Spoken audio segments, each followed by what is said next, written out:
नमस्कार मित्रांनो, स्वागत आहे आपल्या चॅनलवर जॉब विथ भूषण. तुमच्यासाठी एक चांगली जॉब ऑपॉर्च्युनिटी घेऊन आलेलो आहे मित्रांनो. ही जी वॅकन्सी असणार आहे मित्रांनो, नागपूर महानगरपालिकेतर्फे भरती असणार आहे. आणि पदाबद्दल बोलायला गेले मित्रांनो, ज्युनियर इंजिनियर, नर्स साब, tree officer, civil engineering assistant अशी सारी पदांची नावं असणार आहे मित्रांनो. आणि किती वॅकन्सी असणार आहे, अप्लाय कसं करायचं आहे, त्याच्यानंतर कोण कोण अप्लाय करू शकतो, संपूर्ण माहिती व्हिडिओच्या मार्फत तुम्हाला देणार आहे. व्हिडिओ शेवटपर्यंत बघायचा. चॅनल नवीन असेल सबस्क्राईब करून ठेवायचे, बेल आयकनला प्रेस करून ठेवायचे मित्रांनो. डेली तुमच्यासाठी नवीन नवीन जॉब ऑपॉर्च्युनिटीज मी घेऊन येत असतो आपल्या चॅनल मित्रांनो. चला तर मग सुरू करूया व्हिडिओला. तर मित्रांनो, तुम्ही बघू शकता तुमच्या समोर मी नोटिफिकेशन ओपन केलेली आहे. तसं वाटतं ती कार्यालय नागपूर महानगरपालिका यांच्यासाठी भरती असताना आज स्थापना विभागासाठी त्याचा ऍड्रेस वगैरे दिलेले आहे मित्रांनो इथं. ओके, तर पद भरतीची सविस्तर जाहिरात त्यातून वाचून घेऊया मित्रांनो. तर नागपूर महानगरपालिका नागपूर यांच्या स्थापनेवरील खाली नमूद केलेल्या गट क संवर्गातील रिक्त पदे सरळ सेवेने नामनिर्देशनाने भरण्याची आयोजित परीक्षेसाठी जाहिरातीत नमूद केलेल्याप्रमाणे पदांची शैक्षणिक अर्हता व इतर अटींची पूर्तता करणाऱ्या पात्र उमेदवारांकडून विविध मुदतीस नागपूर महानगरपालिकेच्या जी वेबसाईट आहे मित्रांनो, इथे ऑनलाईन पद्धतीने अर्ज मागवण्यात येत आहे असं सांगण्यात आलेलं आहे. परीक्षेसाठी अर्ज सादर करण्याचे वेळापत्रक व तपशील आणि दिनांक इथे दिलेले आहे मित्रांनो.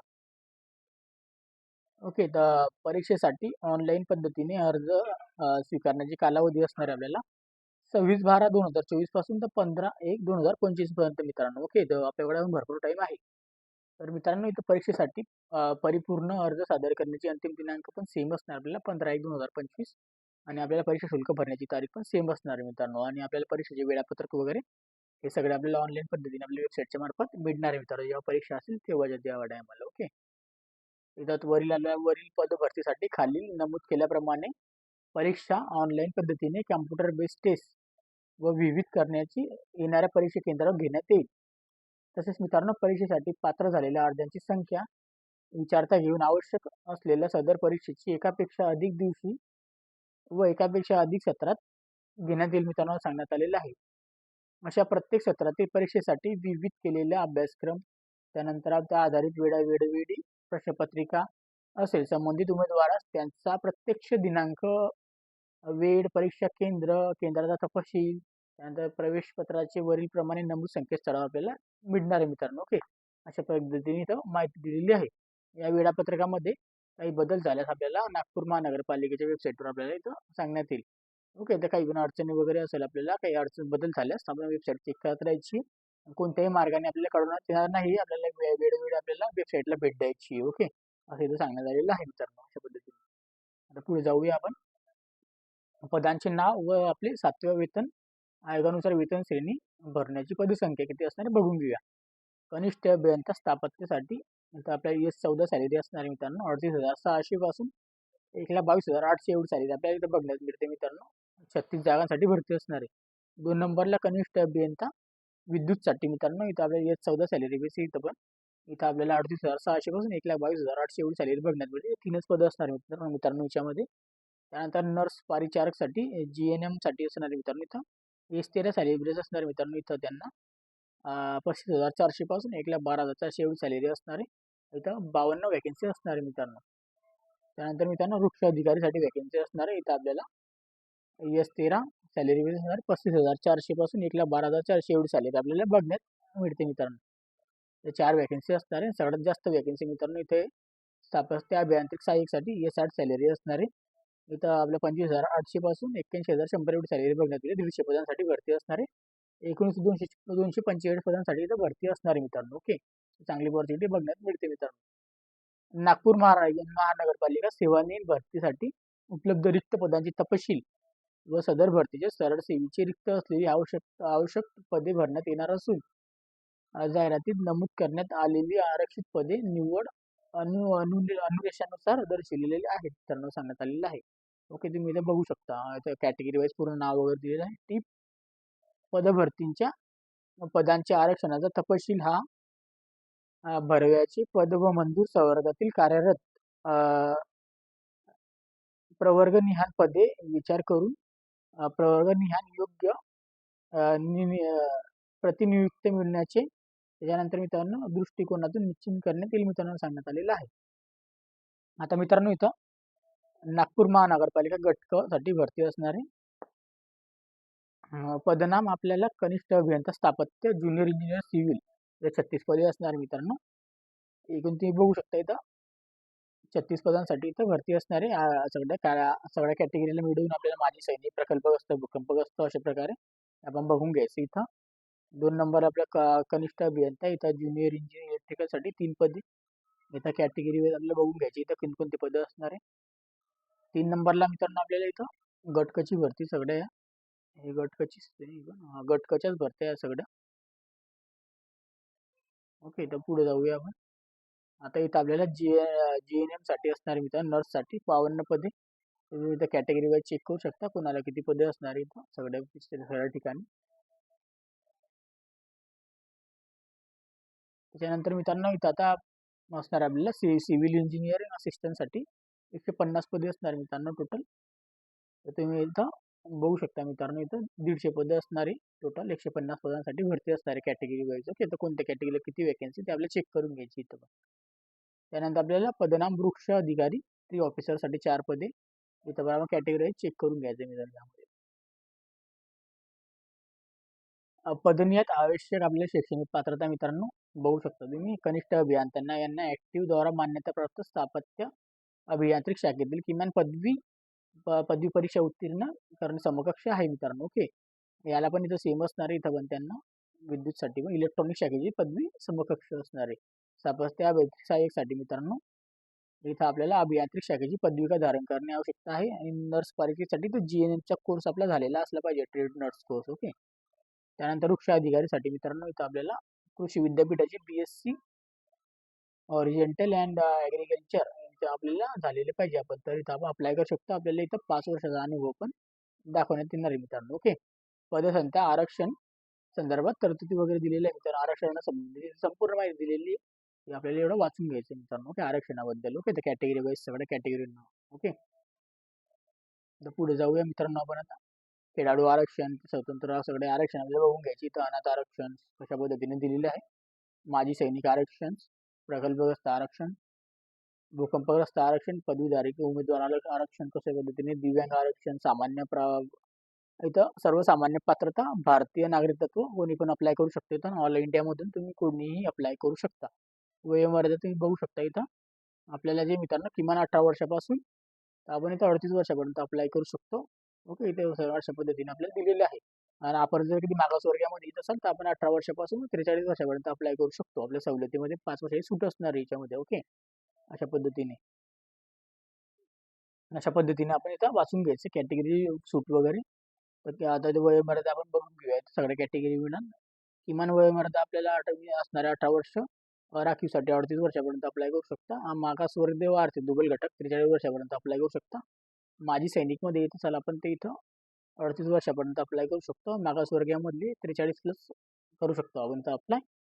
दिव्यांगमध्ये पण 45 पर्यंत अप्लाय करू शकतो. राखीवमध्ये व मागासवर्गीयामध्ये खेळाडू प्राप्तांसाठी 43 वर्ष, दिव्यांग प्राप्तवाले हे 45 वर्षापर्यंत, प्रकल्पग्रस्त भूकंपग्रस्त 45 वर्षापर्यंत अप्लाय करू शकता. अंशकालीन पदवीधर उमेदवार 55 वर्षापर्यंत अप्लाय करू शकता मित्रांनो. अशा पद्धतीने संगणक हाताळण्याची वापरण्याचे ज्ञान पाहिजे मित्रांनो. आपल्याला कॅम्प्युटर बेसचं नॉलेज पाहिजे. आपल्याला संपूर्ण माहिती दिलेली आहे.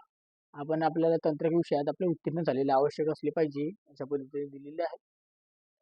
ओके, हे आपल्याला आता लागणार म्हणजे लागणार मित्रांनो. संगणक विषय आपल्या 86 अभ्यासक्रमापैकी एक प्रमाणपत्र असणे आवश्यक आहे. कोणतं पण लागणार आहे. मराठी भाषेचे ज्ञान आवश्यक आहे. शैक्षणिक अर्थ आपल्याला संपूर्ण आपल्याला दिनांकापासून आपल्याला इथं गणण्यात येणार आहे मित्रांनो. निवड प्रक्रिया आपल्याला मित्रांनो इथं बघू शकता तुम्ही. इथं 1 मिनिट थोडं मी खोडून घेतो लागलं मला बरोबर. आता ठीक आहे. तर निवड प्रक्रिया जी आहे मित्रांनो तुम्हाला अटी वगैरे ते शिफारीसाठी नाही आहे मित्रांनो. सेवा संपूर्ण आपल्याला इथं दिलेली त्याच्याबद्दल सेवेबद्दल माहिती वगैरे दिलेली आहे. ओके, तर संपूर्ण काही टेन्शन नाही इथं कोणत्याही पद्धतीचं परमनंट काम असेल. निवड पद्धत आपल्याला सर्व पदांची संगणक प्रणालीद्वारे आपल्याला बहुनिष्ठ पर्याय म्हणजे MCQ टाईप परीक्षा आपली होणार आहे मित्रांनो राज्याच्या बेसवर. ओके, राज्याच्या निश्चित केलेल्या केंद्रावर घेण्यात येईल. ओके, तर नियुक्तीच्या पात्रतेसाठी पात्रता झालेला 50% गुण आपल्याला आवश्यक आहे. तथापि अनुसूचित जमाती वगैरे जी भटक्या जमाती अशा आरक्षणामध्ये ना त्यांना आपल्या इथं 45% लागणार आहे मित्रांनो. ओके, गुण मिळवणे अनिवार्य आहे. लेखी परीक्षेमध्ये आपल्याला 45% जर गुण मिळाले तरच आपल्याला इथे पुढच्या आपल्याला यादीमध्ये नाव येईल व पुढची आपल्याला पुढच्या याच्यामध्ये आपल्याला जाण्यास मिळेल मित्रांनो. ओके, अशा पद्धतीने सांगण्यात आलेलं आहे.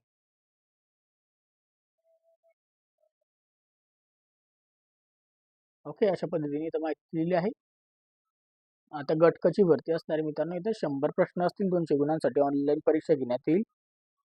त्याच्यानंतर सदर आपल्याला प्रश्नपत्रिका 100 प्रश्नाची बहुनिष्ठ पर्यायी स्वरूपात असतील. प्रश्नपत्रिकेतील आपल्याला 2 तास आपल्याला टाइम मिळणार आहे मित्रांनो परीक्षेसाठी. ओके, त्यानंतर गट क मध्ये असणारे परीक्षेची कालावधी आपल्याला 2 तासाचा असणार मिळते, त्याचं सांगण्यात आलेलं आहे आपल्याला अशा पद्धतीचं. ओके, आता पुढे जाऊया मित्रांनो आपण आता अशा पद्धतीने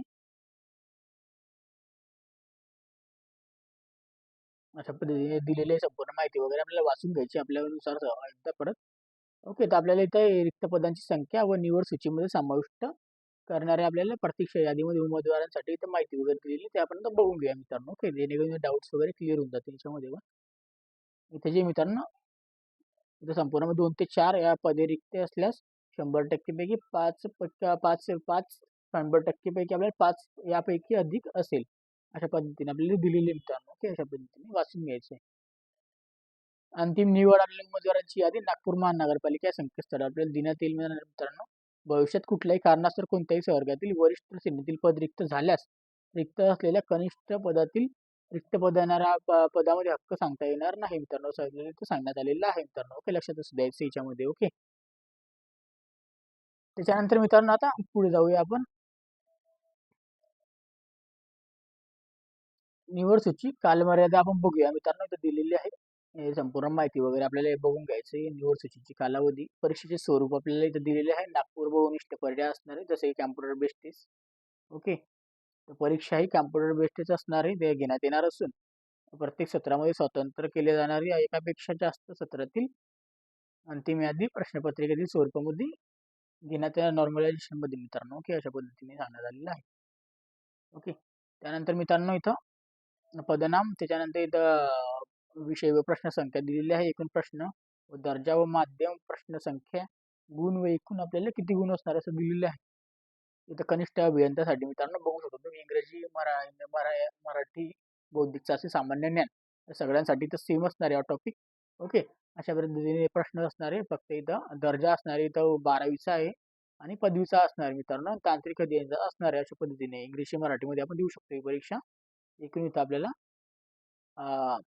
60 प्रश्न असणारे 120 गुण असणार याच्यामध्ये. याच्यात 40 प्रश्न आणि 180 गुण असणारे मित्रांनो. 200 गुणांची परीक्षा असणारी अभियंता स्थापत्यासाठी. त्याच्यानंतर त्याच्यात पण सेम असणार याचा पण त्याच्यामध्ये कनिष्ठ अभियंता विद्युतसाठी पण इथं पण सेम असणार 200 गुणांचे असणारे हे प्रश्न वगैरे सगळे माध्यम सेम असणार याच्यामध्ये. ओके, याच्यात पण आपल्याला जीएनएम मध्ये पण आपल्याला 200 गुणांची परीक्षा असणार आहे. प्रश्न वगैरे अशाच पद्धतीचे असणारे सेम दर्जा वगैरे इथं पण सेम आपल्याला बघण्यात मिळतो. ओके, याच्यात पण आपल्याला सेम दर्जा बघायला मिळतो. स्थापत्य अभियांत्रिक सहाय्यकसाठी इथं पण 200 गुणांसाठी असणार आहे आपली परीक्षा. वृक्ष अधिकारीसाठी पण 200 गुणांसाठी सगळ्यांसाठी इथं टॉपिक सेम असणार आहे मित्रांनो. फक्त दर्जा वेगळा वेगळा असणार आहे, चेक करून घ्यायचं आपण. अर्ज परीक्षेकरिता अर्ज करण्याची पद्धत ओके ते कॅम्प्युटर टेस्टद्वारे असणार आहे, लक्षात असू द्यायचं आहे. त्याच्यामध्ये पेन बरोबर चालत नाही मला थोडा दुसरा घेतो पेन. इथं आपल्याला कॉम्प्युटर टेस्ट असणारे लक्षात असू द्यायचे. अर्ज करण्याची पद्धत वगैरे दिलेली मित्रांनो इथं. युजरनेम रजिस्ट्रेशन करायचं आहे. त्याच्यानंतर आपल्याला सगळे डॉक्युमेंट वगैरे अपलोड करून द्यायचे जे लागणारे असणारे अशा पद्धतीने दिलेली मित्रांनो माहिती वगैरे. ओके, त्याच्यानंतर मित्रांनो अपलोड करून घ्यायचे सगळे डॉक्युमेंट प्रमाणपत्र वगैरे ते कसे पण कागदपत्र यांची PDF फाईल वगैरे काय असणार पाहिजे साईज वगैरे सगळी माहिती दिलेली मित्रांनो. जसं की ते 1 नंबरला आदिवास प्रमाणपत्र आपल्याला साईज वगैरे बघायची. अर्जातील नावाचा पुरावा SSC अथवा शैक्षणिक अर्हता वयाचा पुरावा त्यानंतर शैक्षणिक अर्हता इत्यादी पुरावा त्यानंतर सामान्य व सामाजिकदृष्ट्या मागासवर्गीय असल्याचा पुरावा त्यानंतर इथं सामाजिक व आणि शैक्षणिक मागासवर्गीय अशा आरक्षणात असल्याचा पुरावा त्यानंतर आपल्याला आर्थिक दृष्ट्या व दुर्बल घटक असल्याचा पुरावा त्यानंतर अर्ज सादर करणाऱ्या अंतिम दिनांकाची वैध असणारे नॉन क्रिमिनल आणि पात्र माजी सैनिक असल्याचा पुरावा आणि खेळाडूंना आरक्षणाचा पुरावा जे पण आपल्याकडे डॉक्युमेंट आहे ते आपल्याला द्यायचे मित्रांनो लक्षात असू द्यायचं आहे. अजून खाली पण इथं दिलेले आहे अनाथ असाल तर अनाथांचा आपल्याला पुरावा द्यायचा आहे मित्रांनो. अशा पद्धतीने प्रकल्पग्रस्त असेल प्रकल्पग्रस्त द्यायचा आहे, भूकंपग्रस्त द्यायचा आहे. अशा पद्धतीने आपण जर अंशकालीन पदवीधर उमेदवार असाल तर अंशकालीनच्या ह्याच्यामध्ये आपण देऊ शकतो मित्रांनो. आपल्याला जे आपल्याकडे जे आहे ते द्यायचे मित्रांनो. ओके, अशा पद्धतीने. ओके, त्याच्यानंतर मित्रांनो नावात बदल असला पुरावा असला तर लागत असेल तर द्यायचा आहे, नसेल तर राहू द्यायचे. आपल्याला नावात बदल असेल तेव्हाच हे लागणार आहे मित्रांनो. बाकीचं काही आपल्याला टेन्शन नाही त्यामध्ये. त्याच्यानंतर मित्रांनो मराठी भाषेचा ज्ञानचा पुरावा द्यावा लागणार. ते आपल्याकडे 10वी मराठी विषयाचं काही टेन्शन नाही. लहान कुटुंबाचे प्रमाणपत्र द्यायचे. त्यानंतर अनुभव असल्याच्या बाबतीचे प्रमाणपत्र, संगणकाचा अर्थाचे प्रमाणपत्र व जन्माचं प्रमाणपत्र अशी साईज वगैरे चेक करून घ्यायची. हे सगळे डॉक्युमेंट बद्दल कसे अपलोड करायचे, अर्ज करतेवेळी अपलोड करायचे, दस्तावेज वगैरे दिलेली याची माहिती वगैरे. ओके, तिथं आरक्षण असलं दाव्यासाठी आणि याच्यामध्ये बाकीच्यासाठी. ओके, त्यानंतर आपल्याला सर्वसाधारण सूचना वगैरे दिलेली आहे मित्रांनो. इथं इथं आपल्याला नागपूर महानगरपालिकेवर अपलोड करून घ्यायचे. सक्सेसफुल आपल्याला सगळं डॉक्युमेंट अपलोड करून सक्सेसफुल सबमिट करायचं आहे. लक्षात द्यायचं आहे आपल्याला इथं संपूर्ण माहिती वगैरे. ओके, काही टेन्शन घ्यायची गोष्ट नाही याच्यात. ओके, लक्षात द्यायचं याच्यात. आता पुढे जाऊया मित्रांनो. आपण आता विशेष सूचना वगैरे तुम्हाला कधी वाचायचं असेल ते वाचू शकता इथं विशेष सूचना वगैरे. ओके, परीक्षा केंद्र निवड निवड करून घ्यायची आपल्याला जे पण असं नागपूरमध्ये दरम्यान. ओके, अशा पद्धतीने. आणि इथं आपल्याला चलन फीज पण असणार. ईमेल ॲड्रेस आणि मोबाईल नंबर आपल्याला ईमेल आयडी पासवर्ड मिळून जाईल राखीवसाठी मित्रांनो. इथं या राखीवसाठी आपल्याला 1000 रुपये असणार आहे मित्रांनो. ओके. आणि त्याच्या मागासवर्गीयांसाठी 900 रुपये चलन असणार. नॉन रिपेंटेबल असणार आहे, ते लक्षात द्यायचे. ओके, माजी सैनिक उमेदवारासाठी कोणतेही शुल्क लागणार नाही आहे मित्रांनो. ओके, ऑनलाईन पद्धतीने आपल्याला फी पेड करायची, पेमेंटची रिसिप्ट पण काढून घ्यायची. डेबिट कार्ड, क्रेडिट कार्ड ज्यामार्फत करायची ते करू शकता. ऑन सक्सेसफुल सबमिट आपल्याला करून घ्यायचं मित्रांनो अशा पद्धतीने. ओके, अर्ज सादरची प्रक्रिया जी असणार मित्रांनो ऑनलाईन बेस आपल्याला असणार आहे. Okay, user name registration click करायचं, OTP वगैरे टाकायचं, लॉगिन पासवर्ड टाकायचं, असं पद्धतीने टाकायचं मित्रांनो संपूर्ण माहिती. त्यानंतर अर्ज सादर करतेवेळी स्वतःचा ओळखीचा पुरावा व पॅन कार्ड, आधार कार्ड, ड्रायव्हिंग लायसन्स जे पण आपल्याकडे असेल ते द्यायचे. बँक पासबुक वगैरे द्यायचे. ओके, अशा पद्धतीने ही माहिती वगैरे द्यायची मित्रांनो जे पण लागणार असेल ते. ऑनलाईन अर्जाची माहिती, सेवांचे प्रवेश शर्ती वगैरे ते आपल्याला वाचून घ्यायचे. प्रवेशांच्या बाबत आपल्याला काही वाचत असेल ते पण हे पण वाचू शकता मित्रांनो. ओके, अशा पद्धतीने दिलेली आहे. ओके, त्याच्यानंतर मित्रांनो परीक्षेचे प्रवेश वगैरे दिलेले आहे इथं. त्याच्यानंतर इथं आता मित्रांनो इथं दिलेली आहे वेबसाईट वगैरे सगळी माहिती दिलेली आहे. ओके, ते वाचून घ्यायचं आहे आपल्या पद्धतीने. एकदम मोठा PDF होता 19 पेजचा. ओके, आता तुम्हाला काही हेल्प वगैरे लागत असेल त्या नंबरवर तुम्ही इथं कॉल पण करू शकता कधी पण. 10 ते 6च्या वेळेमध्ये कार्यालयीन कामामध्ये. ओके, अशा पद्धतीची माहिती. ओके, तर आता संपूर्ण माहिती झालेली आहे. आता तुम्हाला अप्लाय कसं करायचं पुढच्या व्हिडिओमध्ये मी अप्लाय करून दाखवणार आहे. तोपर्यंत तुम्हाला काही डाऊट वगैरे कमेंट बॉक्समध्ये कमेंट करा. आणि तुम्हाला लाईक करायचा व्हिडिओला, नाही तुम्हाला टेलिग्राम किंवा व्हॉट्सअपला तुम्ही मेसेज पण करू शकता. ते एनी टाइम तुमच्यासाठी मी ओपन ठेवलेलं आहे मित्रांनो. ओके, आणि तुम्हाला काही अजून शंका वगैरे असेल तर मला टेलिग्राम चॅनल व्हॉट्सअपला माझ्याशी बोलू शकता. आणि काही अडचणी वगैरे असेल तर पोलीस संपूर्ण माहिती तुम्हाला देईन मित्रांनो. ओके, व्हिडिओ आवडला असेल लाईक करायचे, काही कमेंट्समध्ये कमेंट्स करायचे, काही डाऊट वगैरे असेल तर. आणि टेलिग्राम चॅनलची व्हॉट्सअप ग्रुपची लिंक तुम्हाला आपल्या डिस्क्रिप्शन बॉक्समध्ये मिळून जाईल. अप्लाय करण्याची लिंक पण तिथेच तुम्हाला मिळून जाणार डिस्क्रिप्शन बॉक्समध्ये. आणि आपल्याला याची PDFची लिंक फक्त टेलिग्राम चॅनल व्हॉट्सअपला मिळून जाईल. तिथे लवकरात लवकर जॉईन होऊन जायचे. लिंकवर अपडेट जाऊन आपल्याला क्लिक करून जॉईन होऊन जायचं आहे. आणि चॅनलला सबस्क्राईब करून ठेवायचं, बेल आयकनला प्रेस करून ठेवायचं मित्रांनो. डेली तुमच्यासाठी नवीन नवीन जॉब अपॉर्च्युनिटी मी घेऊन असतो डेली बेसिसवर. ओके, तर असे व्हिडिओ बघण्यासाठी जास्त मित्रपरिवारांना शेअर करायचे व्हिडिओ. नागपूरमध्ये असेल ज्यांना नागपूरमध्ये जॉब करायचा असेल इंजिनियर वगैरे त्यांना शेअर करा व्हिडिओच्या जास्त प्रमाणामध्ये. असे व्हिडिओ बघण्यासाठी आपण भेटूया नेक्स्ट व्हिडिओमध्ये मित्रांनो. चला.